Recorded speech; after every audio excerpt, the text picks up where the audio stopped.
नमस्कार। HBC news पर बड़ी खबर में आप सभी का स्वागत है। मैं हूं पूनम शेखावत। बड़ी खबर में आज हम बात करेंगे कौन बनेगा प्रधानमंत्री, और इसके लिए हमारे साथ स्टूडियो में मौजूद रहेंगे हमारे न्यूज हेड प्रताप राव जी।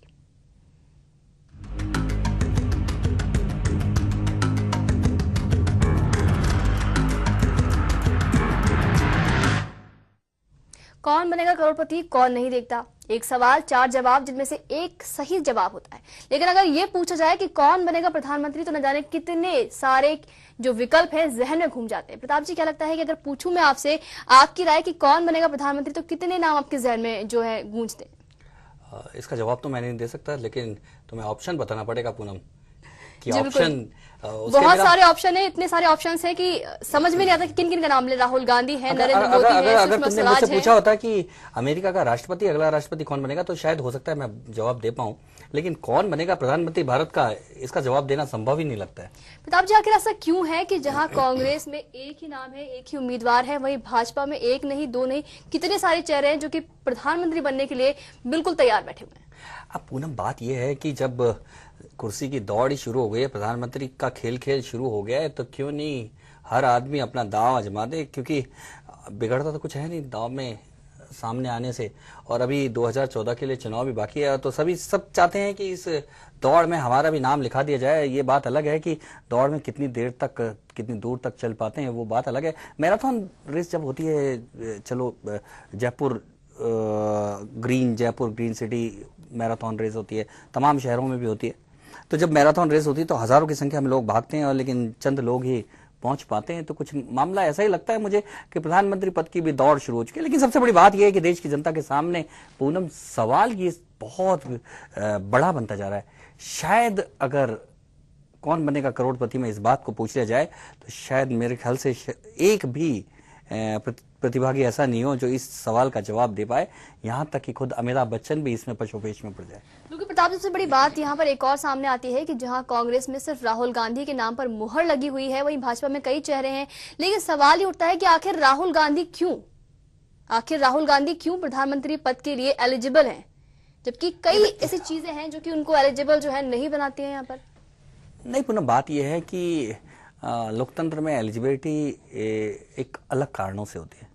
लोकतंत्र में इस आधार पे एलिजिबिलिटी नहीं होती कि किसको कितना अनुभव है, किसका ज्ञान कितना है, किसने कितना राजनीतिक प्रबंधन किया है।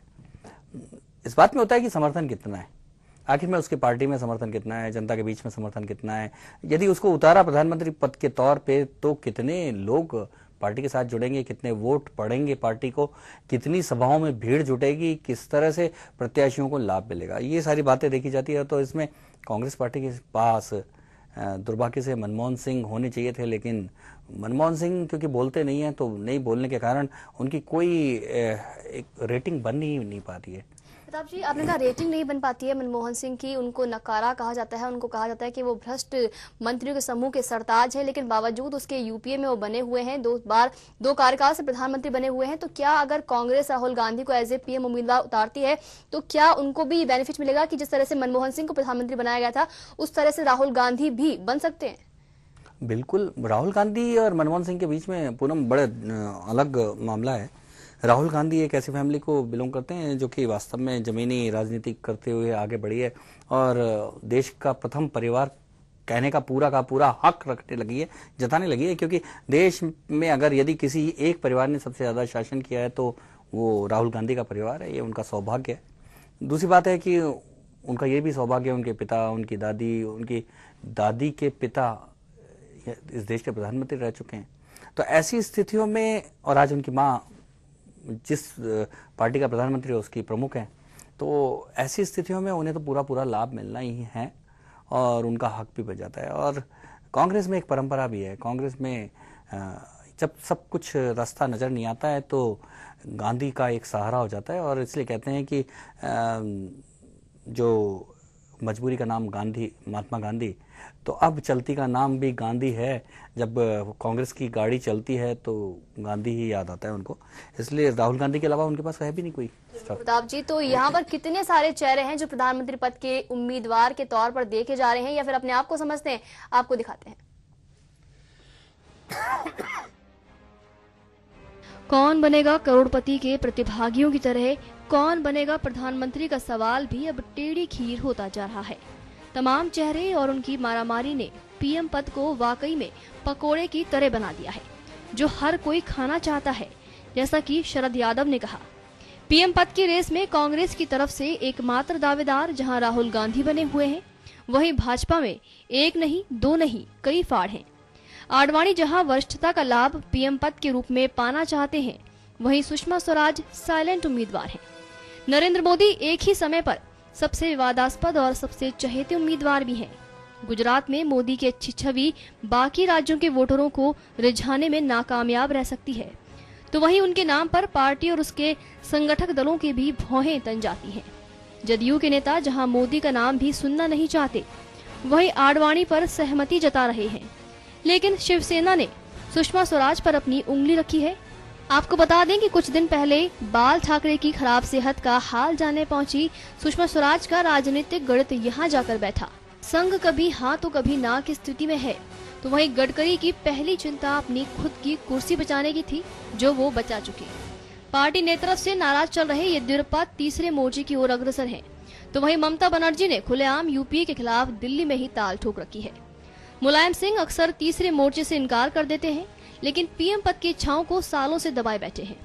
2014 में होने वाले पीएम चुनावों पर राजनीति कब से गर्म बनी हुई है कि छोटी छोटी पार्टियां भी स्वच्छंद होकर तीसरे मोर्चे की सरकार बनाना चाहती हैं। 2014 तक स्थिति क्या होगी, ये गौर करने वाली बात रहेगी। केबीसी के एक सवाल में जहां 4 विकल्प होते हैं, वहीं कौन बनेगा प्रधानमंत्री के सवाल में अगर 40 विकल्प ही हो, तो कोई बड़े ताज्जुब की बात नहीं रहेगी। तो किस तरह काफी सारे चेहरे हैं, काफी सारे विकल्प हैं जो कि प्रधानमंत्री पद के दावेदारों की लिस्ट में शामिल हैं या फिर शामिल होना चाहते हैं। प्रताप जी, अगर बात करें छोटी छोटी पार्टियों की, जो कि क्षेत्रीय पार्टियां हैं, वो भी आज अपना अस्तित्व कायम करके तीसरे मोर्चे की सरकार बनाना चाहती हैं और प्रधानमंत्री पद के दावेदार बनने का सपना देख रही है। पूनम, इस देश में हो चुका है।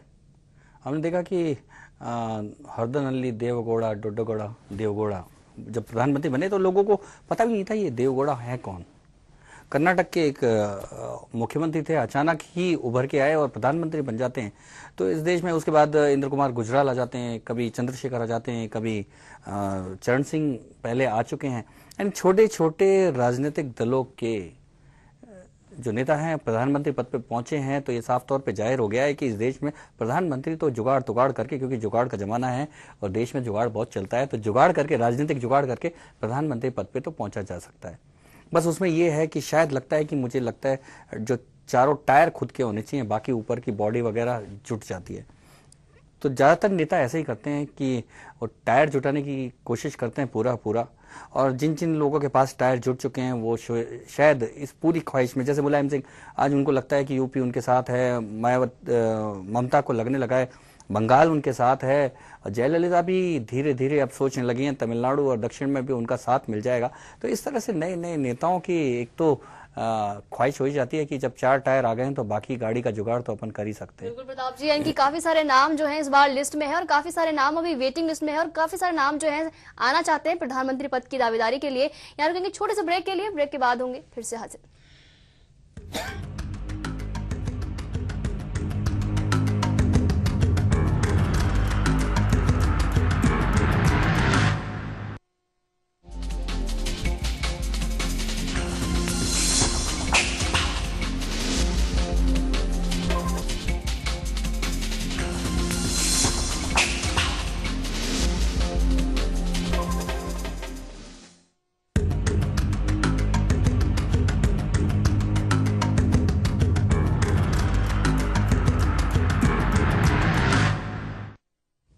बड़ी खबर में एक बार फिर से आपका स्वागत है। ब्रेक से पहले हम बात कर रहे थे कि कौन बनेगा प्रधानमंत्री और काफी सारे चेहरे जो हैं जहन में घूम जाते हैं। फिलहाल हमारे साथ फोन पर बने हुए हैं इंद्रदत्त वशिष्ठ, जो कि वरिष्ठ पत्रकार हैं दिल्ली से।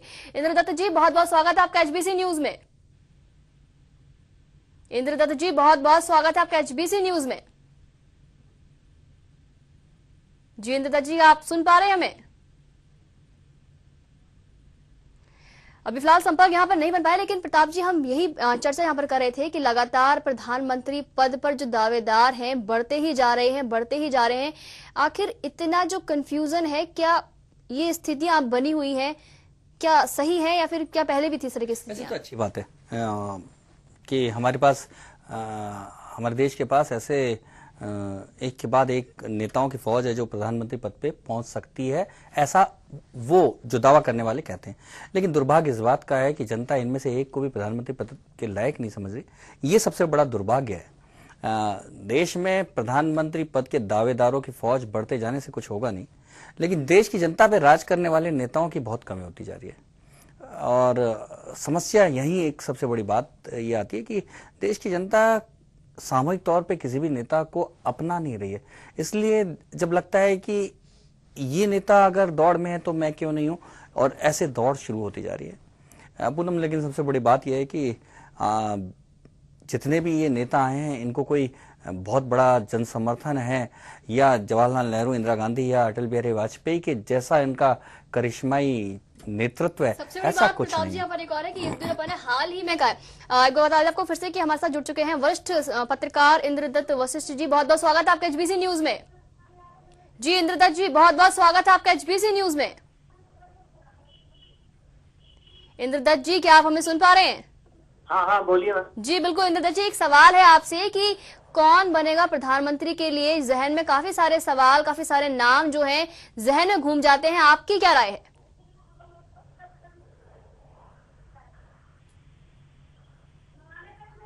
जी इंद्रदत्त जी, कौन बनेगा प्रधानमंत्री के नाम पर काफी सारे चेहरे, काफी सारे नाम जहन में घूम जाते हैं, आपकी क्या राय है इस बारे में? फिलहाल हमारा संपर्क फिर से नहीं बन पाया प्रताप जी। यही चर्चा यहाँ पर लगातार चल रही थी कि येदियुरप्पा हाल ही में उन्होंने कहा है कि वो नई पार्टी बनाएंगे, और सबसे बड़ी बात तो यह है कि वो सोनिया गांधी की तारीफों के पुल बांध रहे।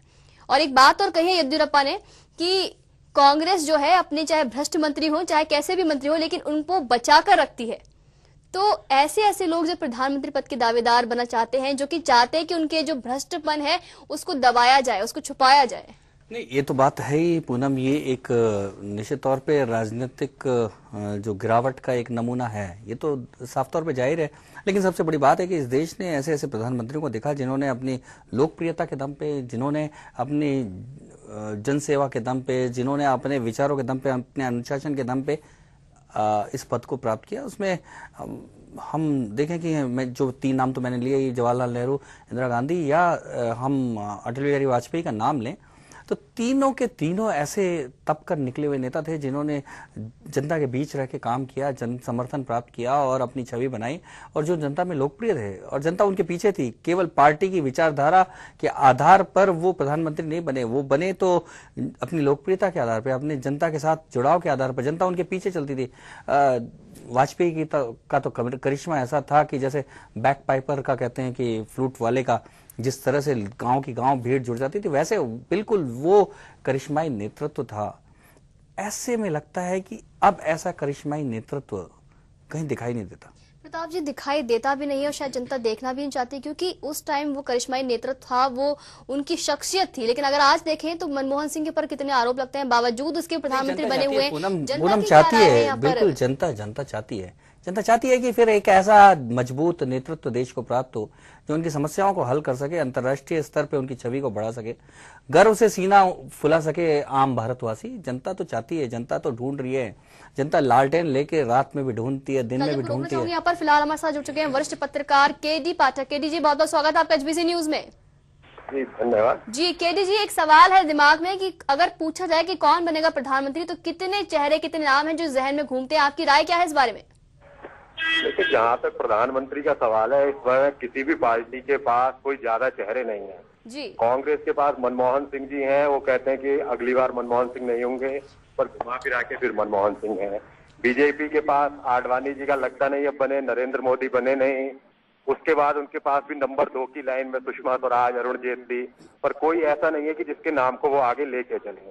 थर्ड फ्रंट का जहाँ तक सवाल है, मुलायम सिंह अभी अपनी तरफ से एकमात्र वो बने हुए हैं, तो प्रधानमंत्री के चेहरे कोई खास किसी के पास नहीं। पाठक जी, एक बड़ा सवाल ये है कि चुनाव को अभी बड़ा समय है और उससे पहले ही इतने सारे लोग, इतने सारे नाम आ चुके हैं। क्या चुनाव तक तो ये पूरी की पूरी बस भर जाएगी? ये चुनाव